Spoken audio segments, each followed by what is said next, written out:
Bom, nossa entrevistada é a doutora Luciana Boatê, da Faculdade de Direito da Universidade Federal do Rio de Janeiro. Luciana, você alertou hoje no artigo para a situação dos presídios. Em que pé que está essa situação? Bom, pois é, prazer aqui falar contigo, apesar dessa situação. A gente está acompanhando aí essa epidemia nos presídios, os presos e presas estão dentro dos grupos mais vulneráveis e temos ainda os grupos de risco dentro desses grupos mais vulneráveis. Nossa grande preocupação atual é a impossibilidade do sistema penitenciário, Brasil afora, lidar com a epidemia. E a gente está tentando aí, são vários grupos, defensorias, grupos de direitos humanos, apoiar a resolução número 62 do CNJ, que já determinou os juízes que adotem medidas de proteção aos grupos mais vulneráveis, dentre eles idosos, socioeducativo, mulheres grávidas, mulheres com filhos, dentro do sistema, presos com doenças pré-existentes, né, com situações já que podem ser agravadas caso eles entrem em contato com o vírus.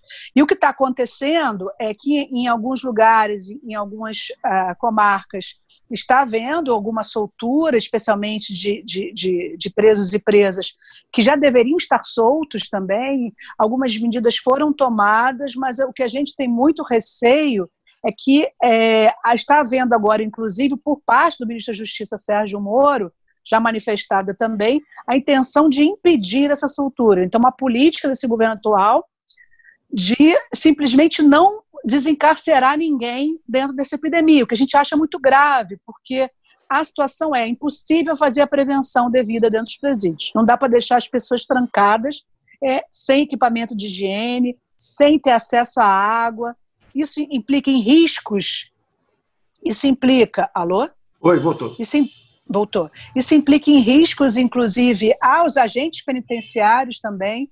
Então, é necessário seguir aí as regras, que, inclusive a OMS também já recomendou desencarceramento de parte dos presos, justamente para ter condições de efetivar medidas de prevenção. Como está pelas nossas penitenciárias, não vai ser possível. Esses presos e presas vão morrer. Luciano, se for dividir entre o pessoal que tem prisão sem julgamento e tudo, como é que está essa população carcerária? Bom, hoje o Brasil tem a terceira maior população carcerária do mundo, mas com um déficit de vagas de quase metade, né? Tem um sobrenúmero de pessoas que beira já mais de 50% da capacidade. Há também uma questão hoje que é a falta de condições nesse cenário. Nós temos 40% de presos provisórios, ou seja, presos que sequer tiveram a confirmação de sua condenação em primeira instância, que nem deveriam estar encarcerados, né? Então, a situação do Brasil é de uma má gestão desse sistema, de um excessivo encarceramento, inclusive de crimes leves, pessoas sem envolvimento, desarmadas, muitos presos, muitos jovens pobres, negros, presos por tráfico, por um pequeno tráfico no varejo.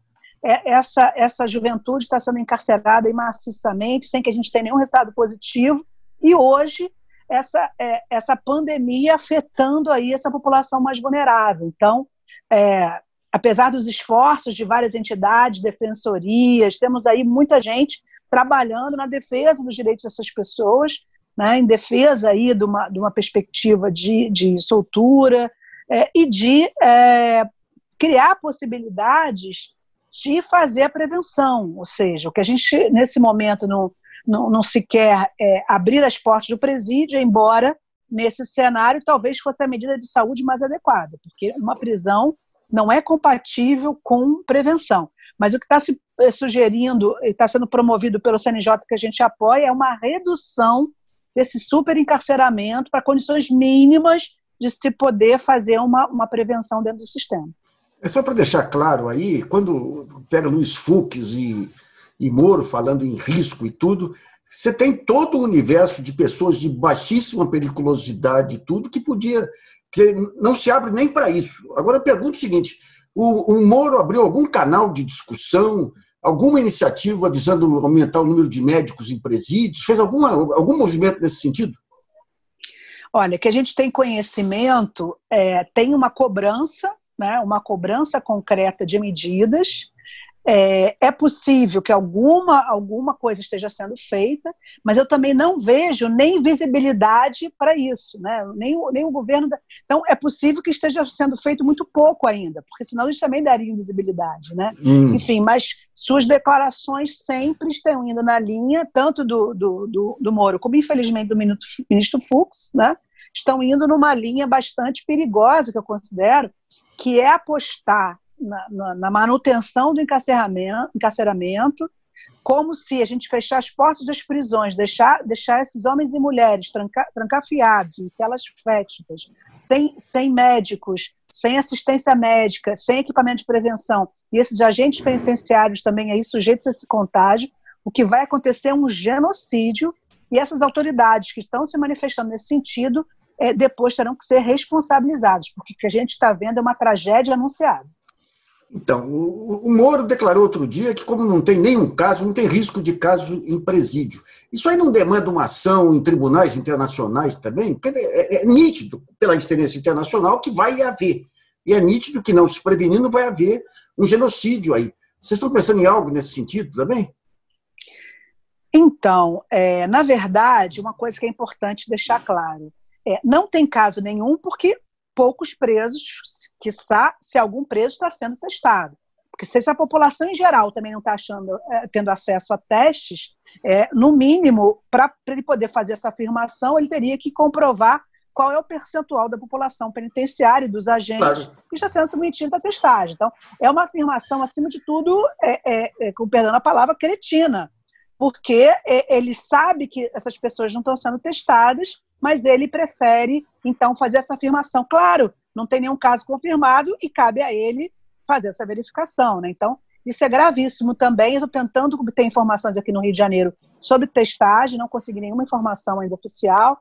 Estão sendo pedidas também informações pela via da Lei de Acesso à Informação por várias entidades. Aqui no Rio de Janeiro também uma ação, eu soube hoje, uma ação civil pública está demandando do governador Witzel medidas de prevenção. Vamos ver agora, dentro dessa ação que está aqui em primeira instância, qual vai ser a resposta.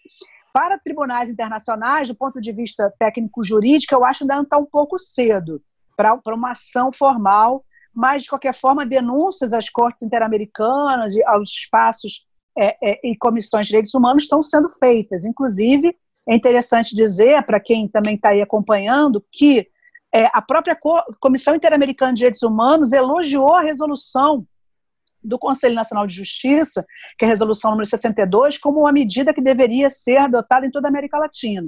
Então, nós temos uma sinalização do CNJ, temos, em tese, uma obrigação dos juízes de cumprir essa resolução. Então, o que a gente está apostando nesse momento, como medida mais urgente, é a cobrança na Justiça, especialmente nas varas de execuções, ali na base, quem tem a caneta, falando caneta, né? Quem tem a caneta ali para soltar esses presos, tentando fazer cobranças e apostar, enfim, na pressão para o judiciário poder soltar esses presos e essas presas. Luciano, obrigado pela sua entrevista, viu? Obrigada a você. Sorte aí para nós.